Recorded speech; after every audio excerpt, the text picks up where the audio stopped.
Hello and a warm welcome to you all, and especially, of course, to our speaker today, Carsten Sørensen.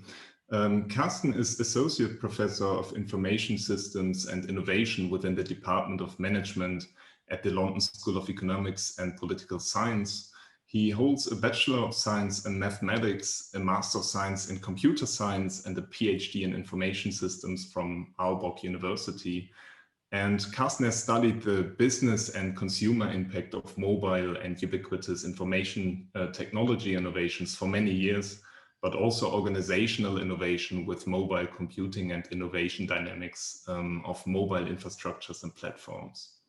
With almost 7,000 citations, I think it's fair to say that he's well established in the information systems community and has published widely within IS in, for example, MIS Quarterly, ISR, Journal of Information Technology, and the Information Systems Journal.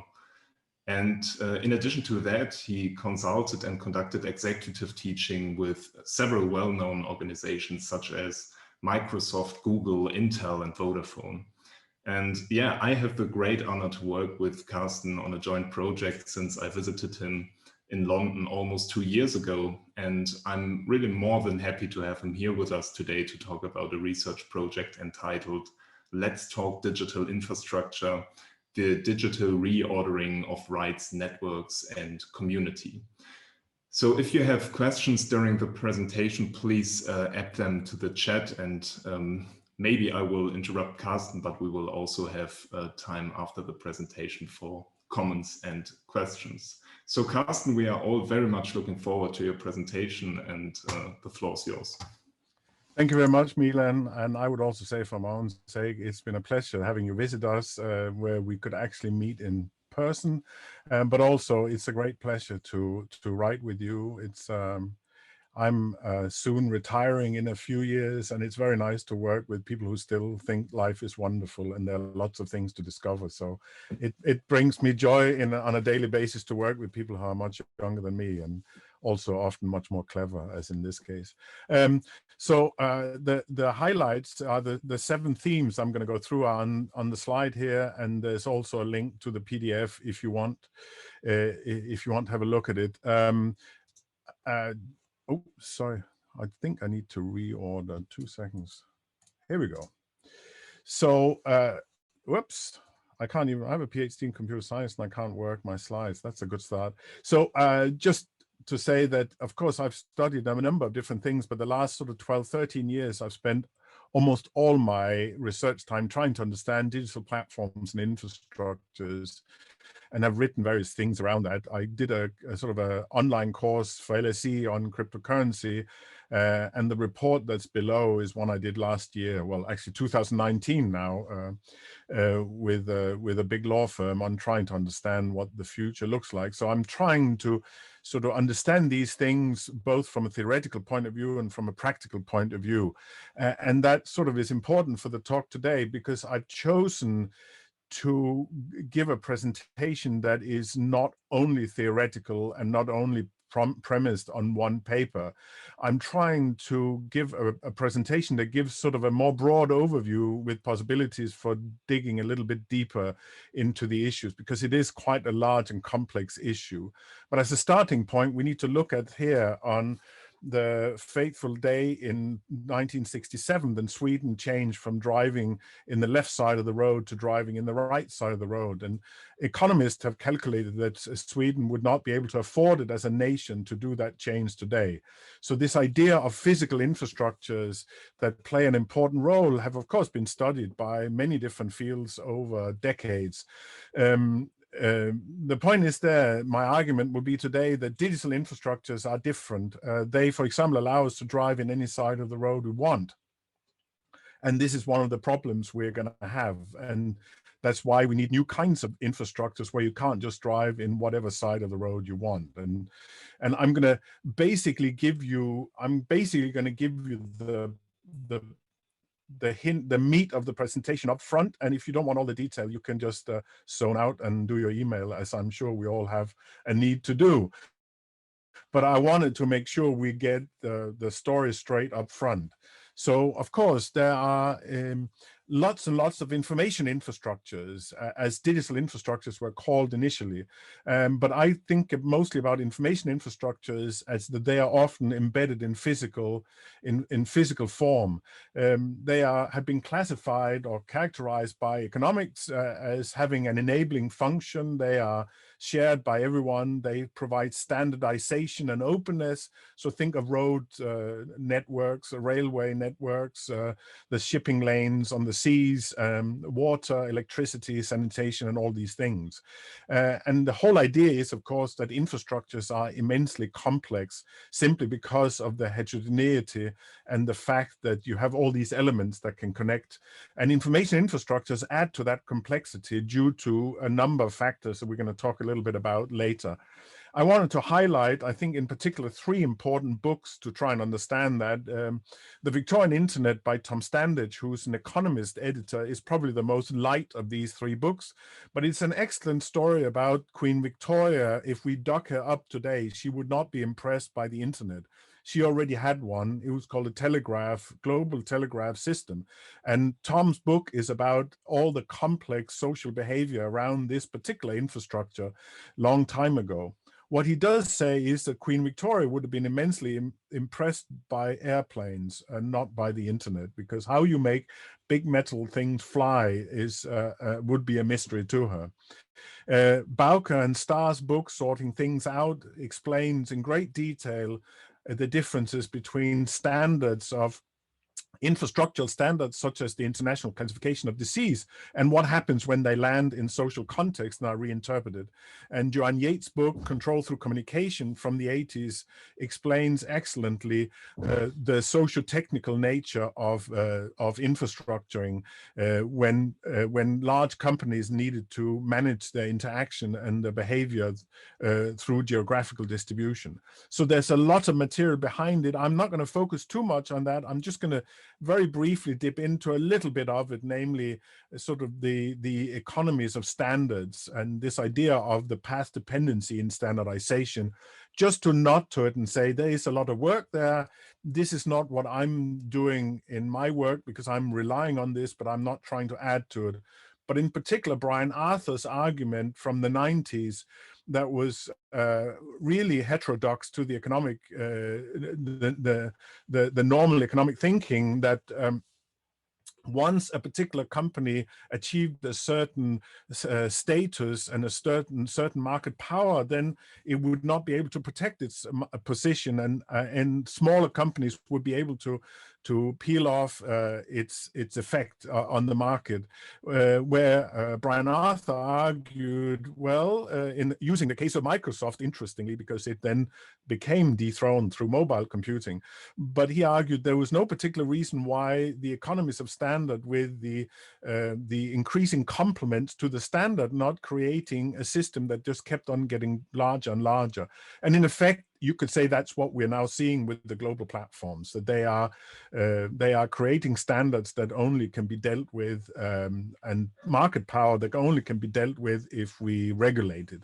So I think all of this, in many ways, is not necessarily digitally bound. It's for any kind of infrastructure, as the breakup of big oil and later on of AT&T has shown. So it's all water under the bridge. What I'm going to talk about is, in a sense, the web. So it's based on the internet, but of course the overlay of the World Wide Web, which started with Tim Berners-Lee in the early 90s, where the web was seen as a decentralizing force, and the telecoms incumbent that provided access to communication networks, they were the centralizing force. We have then, since around 2000, had the interactive web 2.0, where lots of middleware services and application programming interfaces have allowed open communication between people, but also the creation of these large global mega platforms that then represent an element of centralization. And we're now thinking about whether we should break them up, how we should regulate them, all of these issues. But the open internet infrastructure is seen as a force for decentralization. And of course, what I'm going to talk about at the end that relates to this talk, that's sort of the highlight of the talk, is to get to a point of saying, maybe there's a time for another kind of infrastructure, and what are the issues with that, what's called the Web 3.0, where blockchain infrastructures represent some form of decentralization, which I will problematize. So, of course, these blockchain infrastructures, just to give you the highlights, they are mostly, you can mostly think of them as shopping trolleys where the coins are stuck between each of the shopping trolleys. So it's really just a tight coupling of money or rights or value to the digital underlying network. And I'll go through in more detail and explain that, how that works later. But just to say that it's an infrastructure that knows about the rights and values that are transported on this infrastructure. And this is the important part here. And the highlight of the talk is really to try and problematize these two sides. That on the one hand, we have the internet, which Jonathan Citrain would characterize as an hourglass architecture, that any service can run on any underlying infrastructure. And in the middle, you have the internet protocol, which allow the data to be split up in packets and then reconnected again at the other end. And the whole point is this value agnostic architecture or infrastructure, it resulted in these platforms. And if we want to find alternative ways out of the situation, we need to think about value sensitive infrastructures that are infrastructures that know about rights, legal rights, financial rights, all of these things. And that means if we are going to digitize further and further into all sorts of assets, certificates, money, bonds, securities, all of these things, what we would call rights, that digitizing these will either require platformization or these underlying value-sensitive infrastructures, with the slight complication that even these value-sensitive infrastructures will, in their own turn, create new platforms. So it's a little bit of a complicated story. In order to start this story, I think we need to think about the fundamentals of the energy in these infrastructures. So what is really interesting about digital infrastructures? And to look at this, to look at digitization, and the relationship between the digital and digitalization, which is the socio-technical embedding of this. I take the example of music, which is a very good example because the main object of business is being digitized. So a piece of music, some sound waves captured somehow in an analog world, there will be a tight coupling between how it's stored, how it's processed, and how it's distributed. This is an inherent strong coupling. You cannot play a cassette tape on a turntable. And so because of this, you can say over time, this creates what Alfred Chandler would call an industry vertical, that as plates in a cupboard, or companies organize themselves at a certain level in this vertical stack. And so people who make records, they don't necessarily compete with people who make record players. People who make record players, they compete with other people who make record players. And so this gives a relative stable competitive environment and market situation over time. But what happened when you digitized music, namely Sony and Philips, they went together and invented the CD, the music CD format. And then all the record companies went ahead and happily digitized all music available. So the resulting outcome of that was a loose coupling of how music was stored, how it was processed, and how it was distributed. In particular, it could be stored as MP3 file due to the Fraunhofer Institute's open source encryption algorithm, and the fact that the processing technology and the storage technology on computers, it dramatically dropped in price and increased in capacity, and networks became more like direct coupled networks became more prevalent with the IP protocol, as we see here in the blue IP square, and as in particular through Napster. It was then possible for the music business to be outcompeted by its customers, who ended up taking the music for free. And the competitive response was the music industry started suing its customers, which is not a good business model, because lawyers are more expensive than music. So the point is here that you had this fragmentation of this stack became shaken, so all the plates fell on the ground. But very quickly after, due mostly to Steve Jobs from Apple, they got reordered in a new vertical where there was a complete reordering of who was in charge. It was namely the people who make the equipment, the operating system, and the apps to access the music. They became central. And Steve Jobs, he had one foundational belief, namely people wanted to own their own music. But within a very short span of time, he was proven wrong.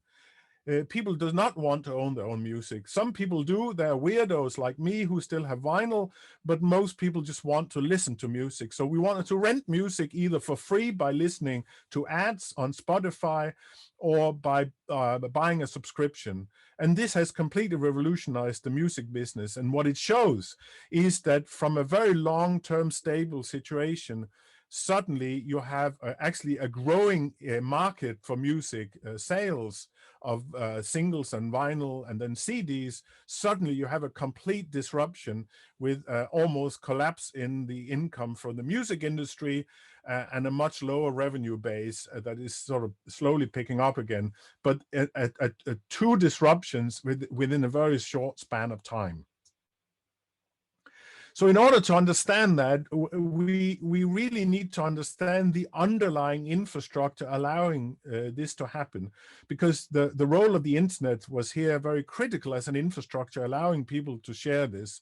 So let's look at this notion of value agnostic digital infrastructures. So first, I have a picture here of Steve Jobs from a documentary about him.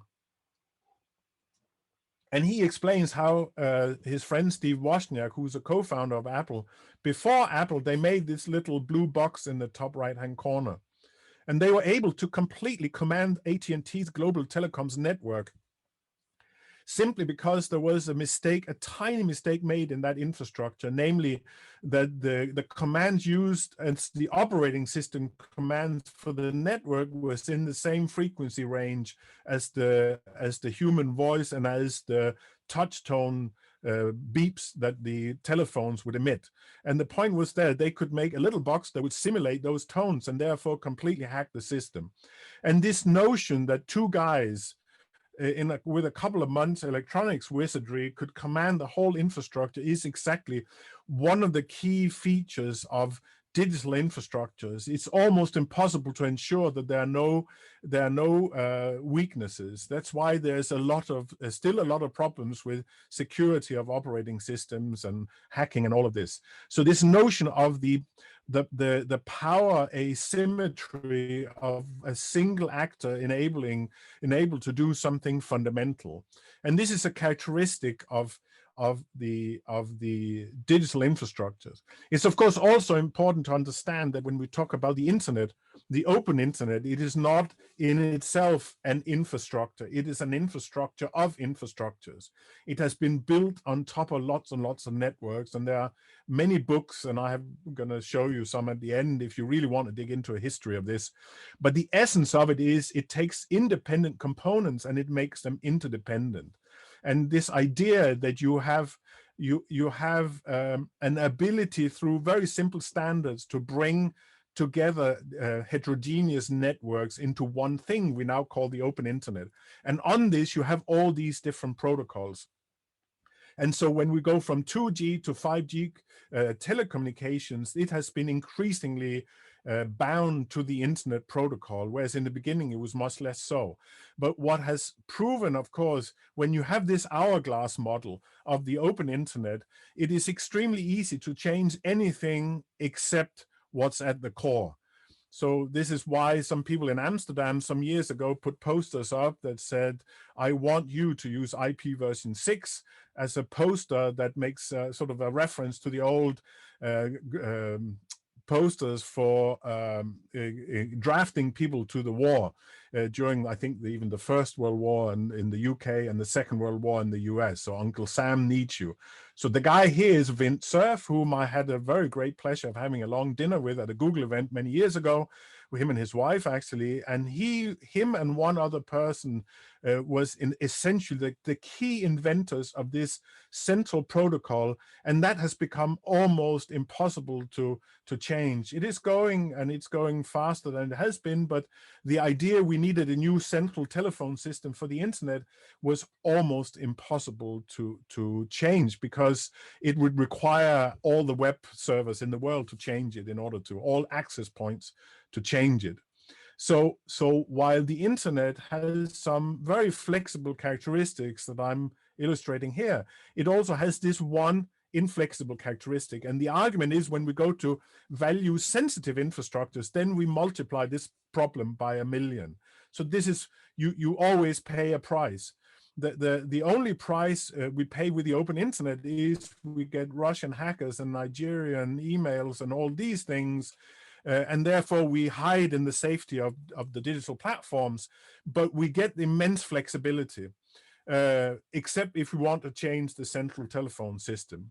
So a couple of colleagues and myself described this back in 2010 in terms of two innovation dynamics, or two dynamics paradoxes. So what's characteristic as a whole with the open internet, we talked about digital infrastructures in the paper, which was wrong. In hindsight, we should just have said infrastructures based on the open internet. Because it doesn't necessarily hold, for example, to the Chinese internet, which is more like a corporate intranet, but that's a different story. So there's the paradox of change and the paradox of control. So the success of the open internet is it is incredibly stable. And it needs to be, because if it's not stable, if the plug in your wall changed standard every month, you would go crazy. It's bad enough moving between Europe and the UK to have these different plugs to drag around to make sure you can connect to the electricity infrastructure. So you need an infrastructure, needs stability. But if the open internet was only stable, then all we would use it for would be research labs would send a few emails to each other, and that would be it, because that was the only thing it was used for initially. So at the same time, it is incredibly dynamic. So if we just look at what's happened to the open internet in the last decade, is staggering. And it is only because it is extremely flexible. And one of the reasons for that is that it is the digital material it's made from, that this what's called recursion and this scalability, and I'm going to talk a little bit about on the next slide. It is also a paradox of control, that at the same time there is both highly centralized control and regulation of core standards, while there's highly distributed control that allow people to do almost whatever they want. And this is the core of Jonathan Citrain's book, The Future of the Internet and How to Stop It, from 2008, which basically argues that if we keep the internet as it is now, and that was 2008, the corporate world would force us to close it down, because there's just too many Russian hackers and too much cybercrime. And of course, he was in a sense right. He was afraid of this happening because that would drive out all innovation. Instead, what we found was the Goldilocks solution, that the digital platforms enable both safety within the platform and a high degree of innovation within the platform. I'm not going to talk about that in this particular in this talk, because that's a whole separate topic. And then we managed to find this kind of balance that has now led to other problems, which I will talk about. So I'm not going to go through this slide in detail, but this is really the essence of the argument. If we just take one aspect of it, number 3 here, flexibility. So this notion of this upwards and downwards flexibility,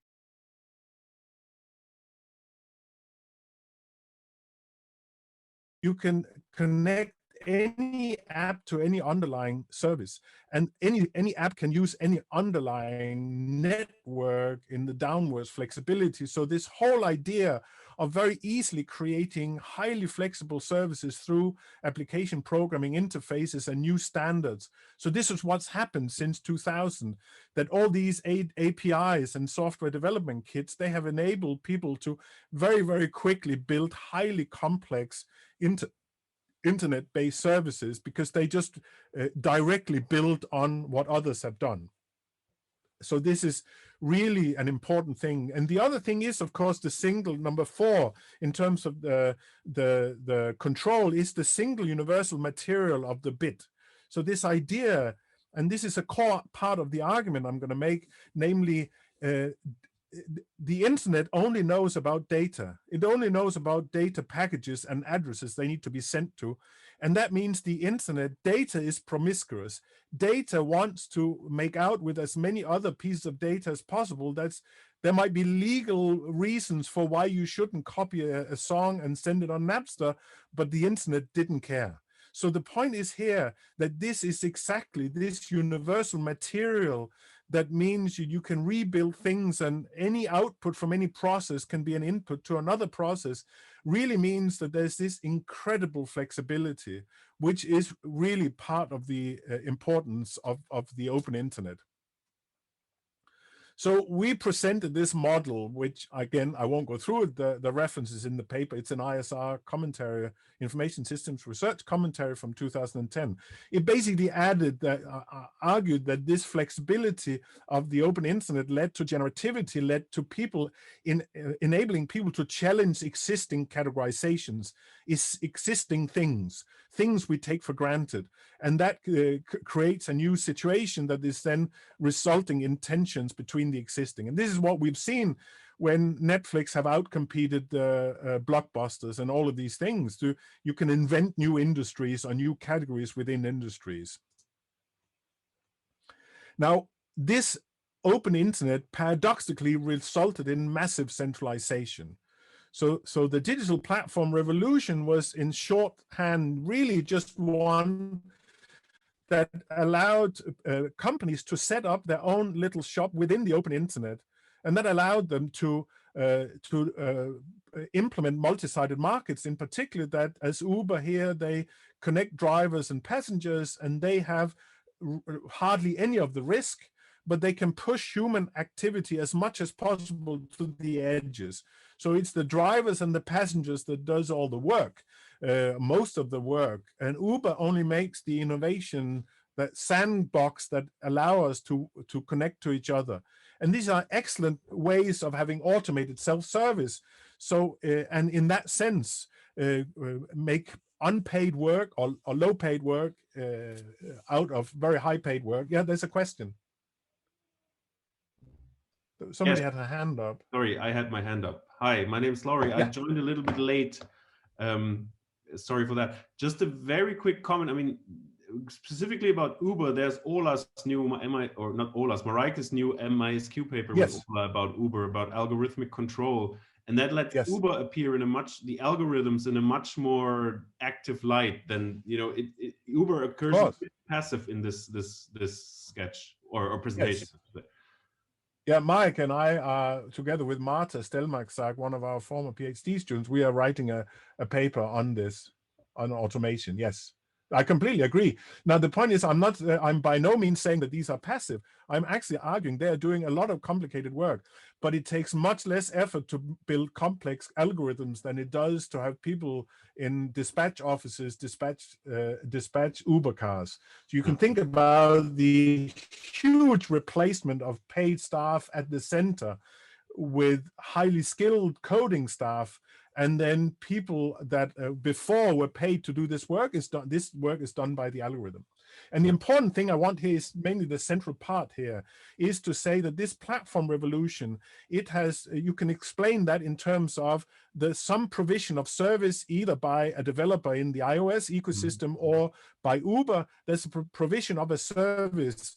Well, in principle, the Uber driver is providing the service that they can drive you somewhere, and then the platform capturing the value of that service, and then the infrastructure delivering the value. So in Apple's case and Google's case, the infrastructure is prepaid by all of us. Yeah. We pay our own mobile data, and we pay our own connection through fixed net.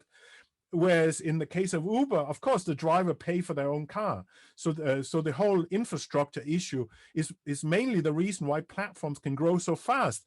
The capital investment is much, much less. Whereas Amazon has had a massive capital investment in the delivery system because they can't send the parcels over the internet.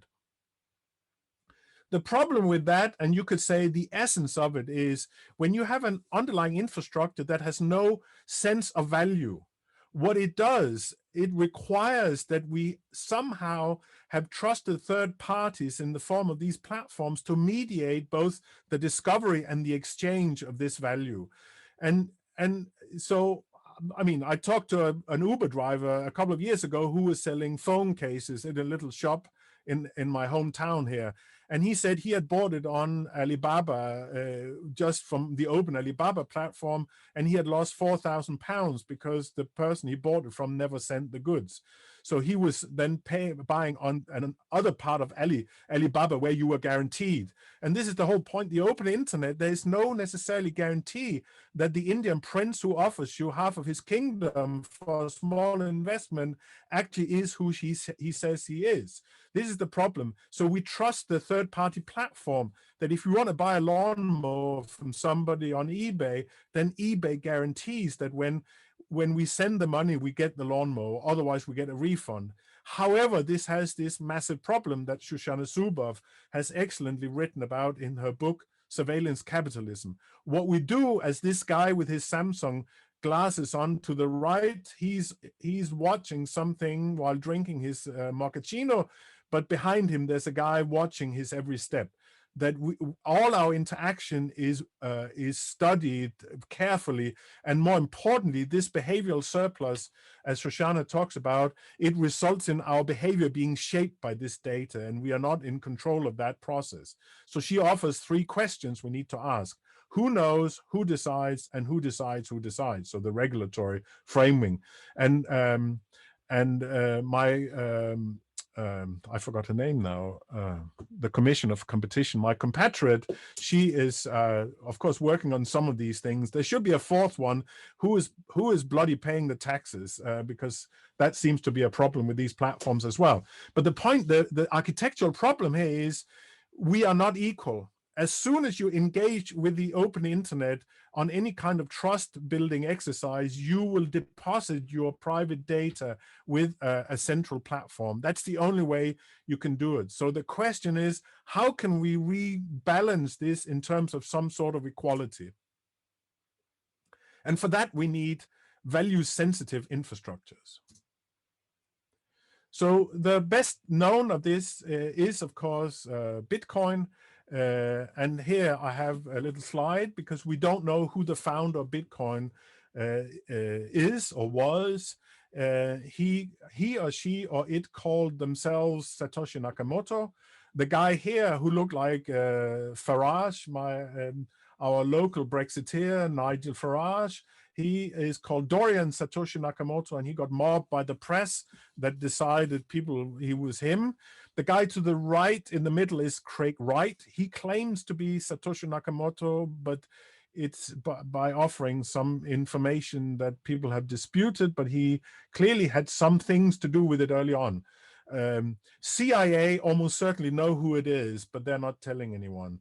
The way to understand the appearance of Bitcoin is really historically a perfect combination of 2 communities who united and have later fallen out of love.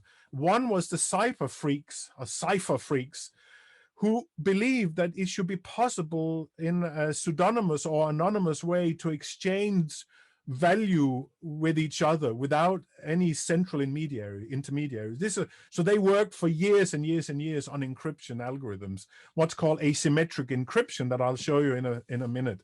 And the other group were libertarians, who believes that we should all have our own hospitals and military and police, and we should not be mixed. There shouldn't be a state. So they are very similar to anarchists. But they were in particular libertarians. They're so like anarchists who care only about money and themselves, whereas anarchists, they have some notion of community. At least libertarians, they are really angry, or well, they still are really angry about this inflationary nature of national currencies. That if you put €1,000 in your mattress, then it will not be the same purchasing power if you dig it out 25 years later when you retire. So they were very keen on having currencies that did not inflate when politicians or central banks decided they wanted more money. And instead, they were very happy with Bitcoin because it's notionally designed as a deflationary currency. It will in principle only be more and more worth, which is both true and not true at the same time. So it was established in 2008. A couple of highlights: in the 2nd of May 2010, there was a guy of Hungarian origin who paid 10,000 Bitcoin for 2 Papa John's pizzas of I think a total value of $25. I think this is a lot of money. Every 22nd of May, Bitcoin fanatics celebrate this date, and they interview this guy every year, and he says, "I still don't regret." Although I think with the current rate of Bitcoin, he probably does regret it a bit. There's a Welsh guy who had lots of Bitcoin on a hard disk, and he managed to throw it away when he discarded his PC, and he's been begging the local council to help him dig it out of a skip of the huge pile of dirt so he can get the Bitcoin, because he would now be a multimillionaire. The whole point of it, you can say, when people say Bitcoin is not worth anything, then you can say it can fluctuate dramatically in value, but it has never been zero since the beginning. Since Laszlo bought the 2 pizzas, it has, and the price of 10,000 Bitcoin, just to give you the anecdote, it was calculated as to, at that point, how much electricity did you have to use to validate the amount of money how much electricity could you get for $25, and that was 10,000 Bitcoins value. Now, there are lots of discussions. We can take this later. There are lots and lots of things, but what's important is in the middle here, bottom, if you look at what is money, well, money is the unit of account. It's a medium of exchange. It's a store of value, and it's a means of settling debt. And so far, it's really just, you could say, for a lot of people, it's a store of value. And then it's really just an investment object so far.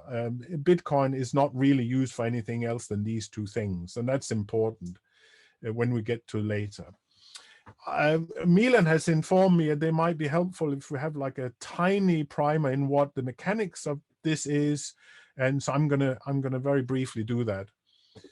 So all blockchain systems are based on cryptographic hash functions, and a hash function is not something that is legalized in Oregon. It is legal all over the world. It is really just it's a computational way of taking a text or any kind of digital object and make it into a fixed length ASCII text. And so if we look at it here, the SHA-1 hash of this text, you can see what's characteristic of this is that the bit string for this particular sentence, where there is a big D in the beginning of distributed ledgers, are cool. It gives a certain string, but if you hash this bit string that is slightly different with a small d instead of a big D, it yields a completely different string, and that's important. So this is and it's important that you get this unique, that every unique input will give a unique output, but the output is of a fixed length, and that's important.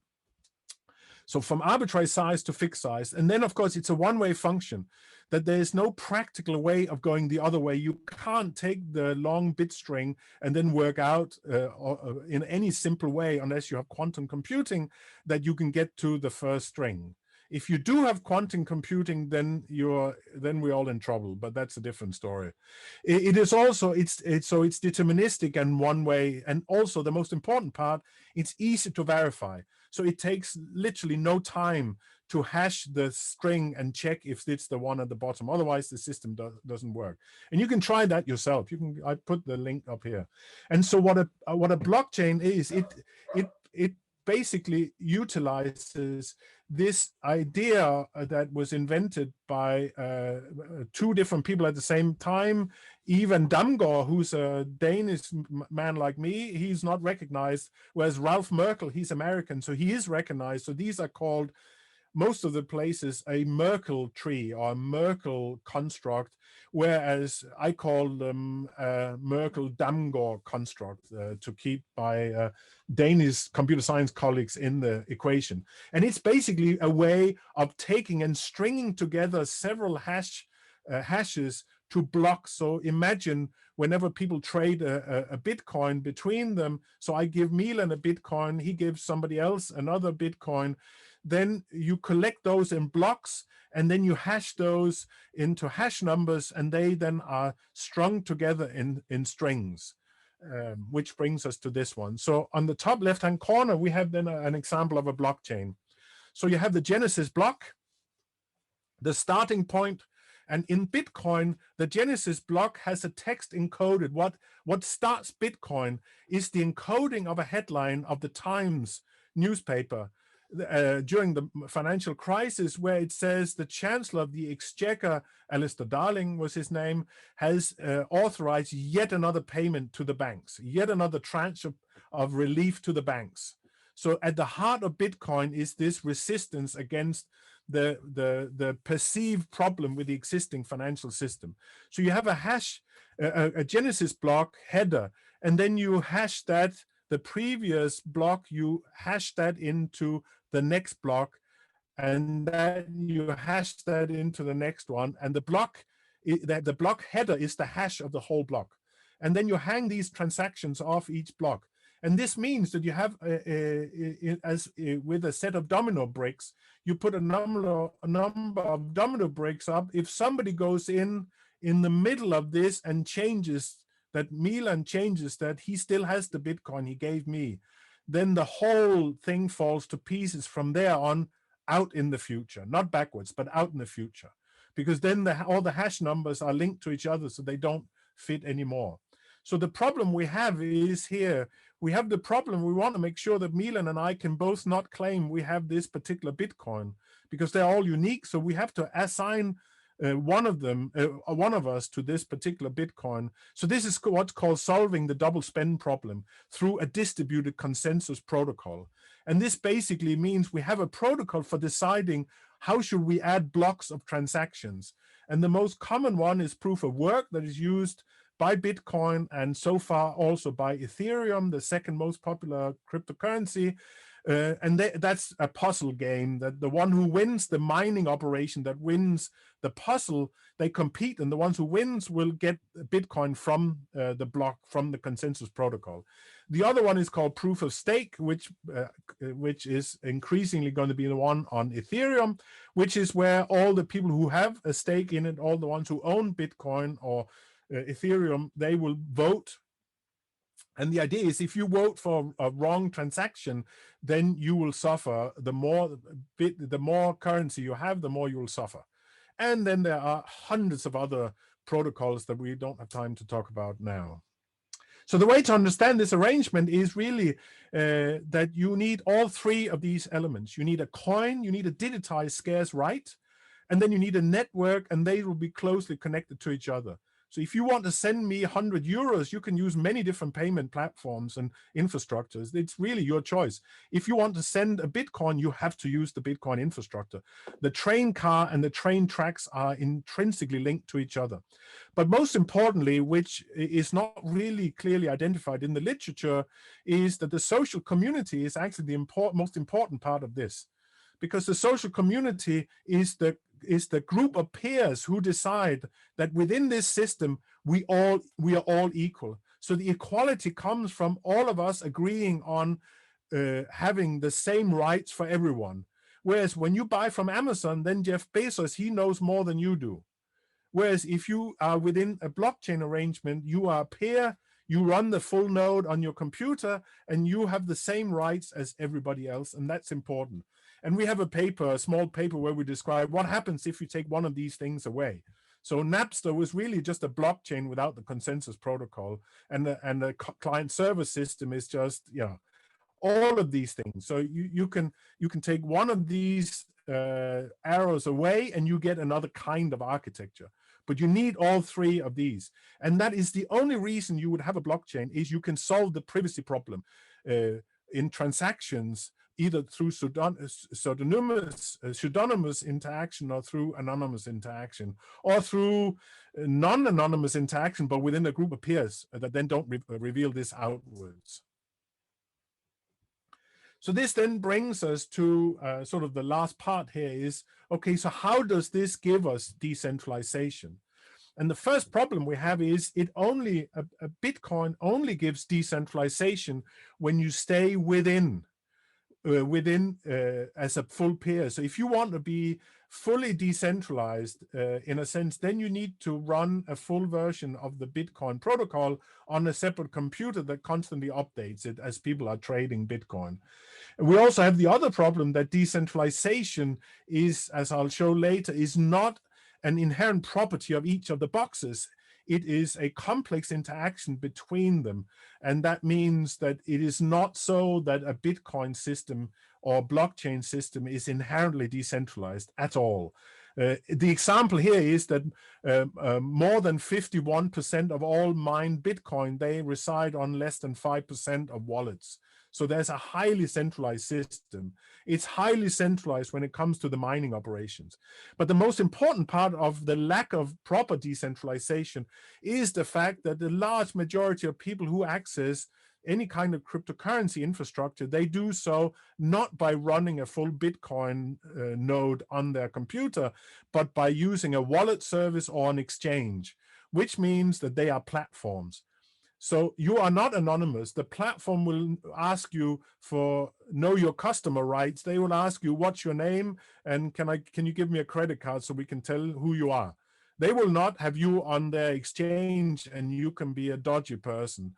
The tax, this is what people from Coinbase in the US found out. Suddenly the IRS said, we have been told by Coinbase that you made money on Bitcoin transactions, so you need to pay tax, capital gains tax of that money. So the point is there, you cannot have any kind of blockchain system without some form of centralization, and most often not without some form of platformization. So the access to this infrastructure through a platform. But the difference here is you have an infrastructure that knows about rights and values. So even when you access it through a platform, even if you go on a wallet company, the platform blockchain.com, for example, will know your details, but others that transact with you will not. So the point is the platform needs to know much less about you. They, for example, may not need to know all about your transactions. So in terms of the diversity of these kind of systems, there are two main categories. There are permissionless public systems, that's like Bitcoin and Ethereum and Dogecoin and others, so the cryptocurrencies, or there are permissioned private ones in the bottom right-hand corner. That's typically corporate systems, but also things like Ripple, for example. And then, of course, Ethereum is now, over the next couple of years, they've just started migrating to a proof-of-stake system, in which case there'll be a permissioned public system. So my co-author and colleague from the US, Mary Lasseter, she has written a very nice MI's quarterly executive paper for practitioners, where she explains through examples what are the advantages. And the main advantage is that if you don't trust each other, it's the paradox that if you don't trust each other as firms, you can make a consortium of firms, or you can make a trusted third party out of you. But the trusted third party would then own all the data. So if you don't trust each other, you can then have a blockchain together. Fantastic. Then you don't need to trust each other. Except to have a consortium, you need to trust each other, because Bitcoin is different from almost all other blockchains, namely that it has sorted out the input-output problem. So garbage in is garbage out.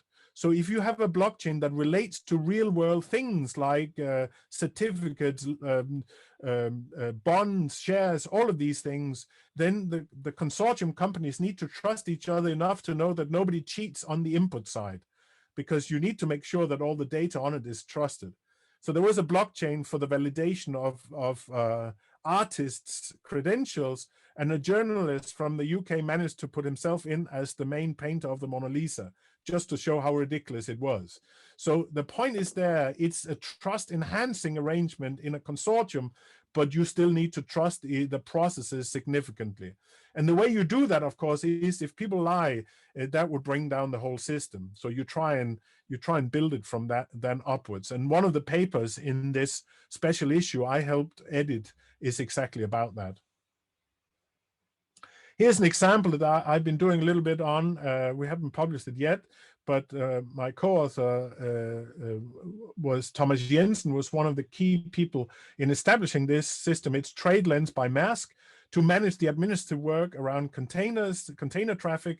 And he has co-authored a paper here with colleagues from CBS on MI's Quarterly Executive in the special issue I co-edited, where they describe in detail how this effectivizes global container traffic. The point is that global container traffic is the most effective system in the world when it comes to the containers. This internet of containers is extremely effective, but most containers stand still most of the time because the paperwork hangs things up. So this is what Tradelens aims at changing. So as I've said before, decentralization is a word that is thrown about willy-nilly, and it really is not true. That these kind of systems will not inherently be decentralized. They might have aspects that are more decentralized. But what's important is the relationship between the token we establish and the network we embedded in and the social community.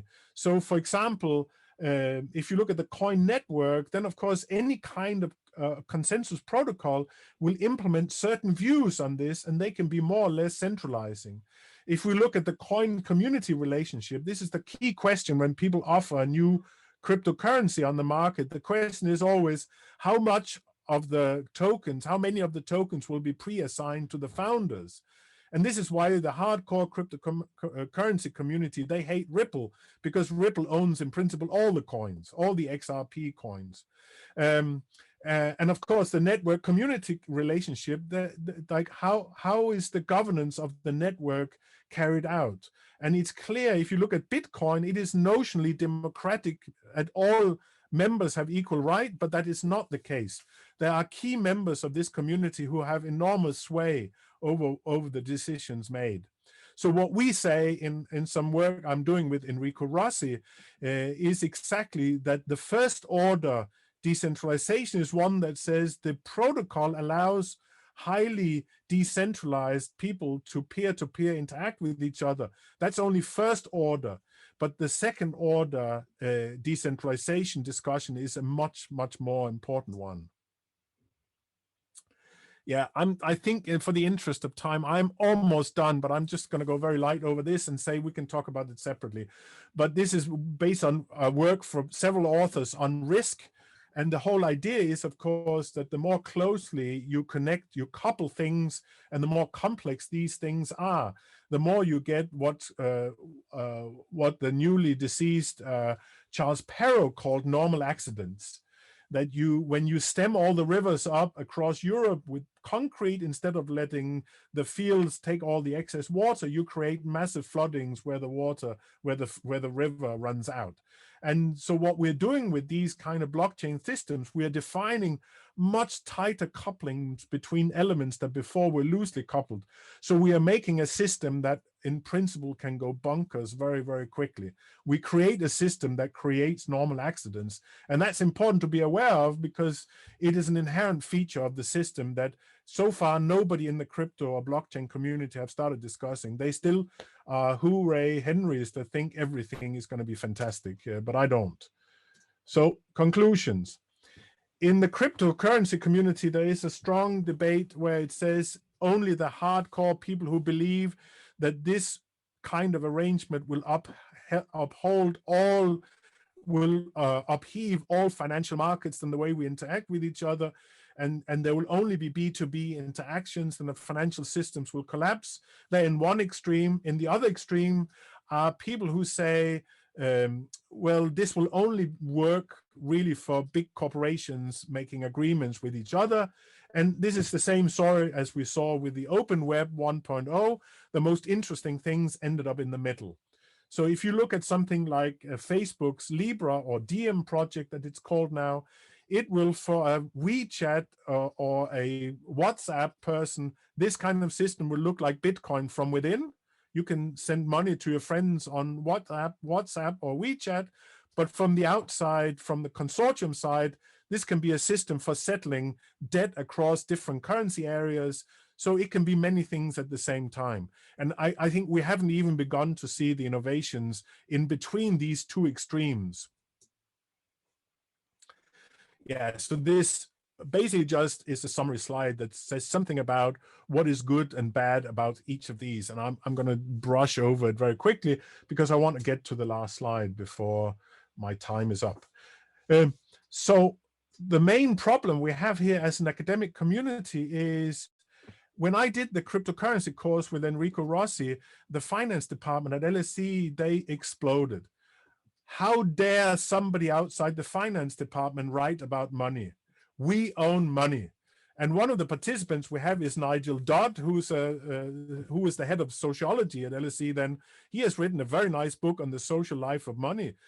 There's lots of people who can write about money. There's some really good anthropologists. David Graeber, a deceased colleague of ours from LSE, has written an excellent book on debt, the first 5,000 years. So it's not true that the finance department owns money. I think it just says something about the egos in finance departments, and maybe some of you here can help me clarify that more. But the point we have here is, if you want to understand this phenomena, you simply, because of the tight couplings, cannot ignore the three things. The coin means we need to look at social, economic, and legal dimensions. The network or infrastructure means we need to look at the computational, the technological dimension, and the social community and the consortium dimension. We need to look at it from a political science perspective, from a sociological perspective, from a management strategy perspective. And the problem is we cannot assume that only one of these is interesting. So it raises the problem of cross-disciplinarity at the level we have not seen before, simply because of these tight couplings. It is so bad that the community of extremists in Bitcoin, they say code is law and law is code, and that is wrong on so many levels. If you encode all law, and if you think that all encodings constitute the law, you will end up in fascist regimes that will be worse than all the worst ones we've seen so far. So the couplings needs to be loose somewhere else. So yeah, at the end, I won't go through it in detail. There's a report you can read. I have a suggestion of books that I like on all sorts of things you might want to read, some on this, some on other things. There's a list of books on blockchain. There's a list of books on platforms. You should read them from left to right in terms of what I think is most interesting. There's a lot of books on infrastructures, and some of these are popular, some of these are very academic. Then there's some reference to stuff I've written that relates directly to this, and then some bragging on stuff I've done. I don't want to brag about that now, just if you're interested. And we have an old website with videos. I made it just within the hour. I'm sorry about the pace, but that's how I do things. Thank you very much, Carsten, for this really interesting presentation.